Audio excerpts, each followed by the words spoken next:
Bismillahir Rahmanir Rahim. The Prophet gave Fadak to Fatima, and she was using it as her own property. Her agent was there to look after her interests. This continued till the Prophet died, and Abu Bakr took possession of Fadak by force. Now Fatima protested against this usurpation of her property, saying that the Prophet had given it to her. Abu Bakr asked her to produce witnesses to prove it. Now Fatima was already in possession of the property, and according to the Islamic principles, possession itself is a sufficient proof of ownership.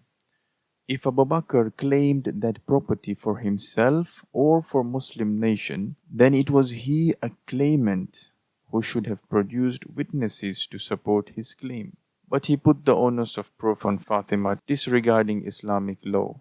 Again, as he was a claimant, he should not have judged the case by himself, but he did not care about the judicial niceties as long as the purpose was served. Anyhow, Fatima brought Ali and Ayman, widow of Zayd bin Harith. Abu Bakr said that they should be either 2 male or 1 male and 2 female witnesses. Now in family matters, an gift of a father to his daughter is a family matter. Only 1 witness is enough, but Abu Bakr conveniently forgot it. Also Islam accepts 1 witness coupled with the oath of the claimant as a sufficient proof. Fatima was obliged to bring other witnesses. Among them her 2 sons Hassan and Hussein, and 1 woman Asma, daughter of Umays, wife of Abu Bakr himself. Now there were more witnesses than the minimum required, so Abu Bakr started discrediting all the witnesses. Ali, Hassan and Hussein were Fatima's husband and sons, and they were liable to be moved by self-interest.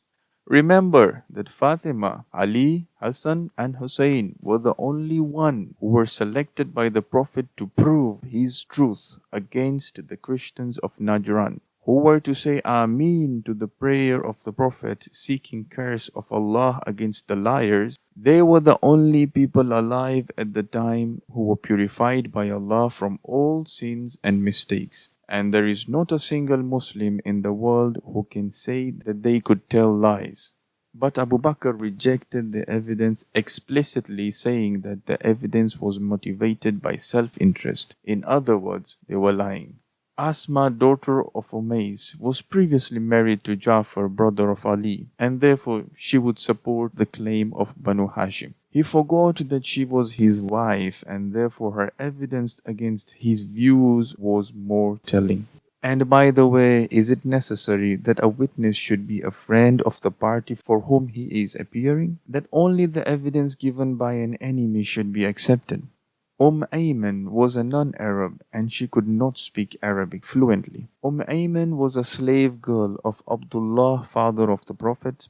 The Prophet had inherited her, married her to Zayd bin Harith, and according to the Prophet, she was one of the people of virtue, the people of paradise. Does it mean that only Arabic-speaking people can be accepted as witness, or only Arabs are truthful and trustworthy? The ruthlessness of the Khalifa prevented others to come forward and give evidence on behalf of Fatima. When the Khalifa had no hesitation in disregarding and insulting Ali and his sons, how could they be sure that their honor would not be tarnished if they appeared to support Fatima? The purpose of witness is to establish veracity or otherwise of a claim. If one is satisfied of the truth of a claim, the number of witnesses becomes a mere formality, which in some case was dispensed even by Abu Bakr himself. Jabir bin Abdullah al-Ansari, a companion of the Prophet, claimed that the Prophet had promised him so much from the revenue of Bahrain. Abu Bakr accepted the claim without asking for any witness. Anyhow, when Fatima saw that Abu Bakr was bent upon taking away Fadak from her, she said that if not by gift, then Fadak was hers by inheritance.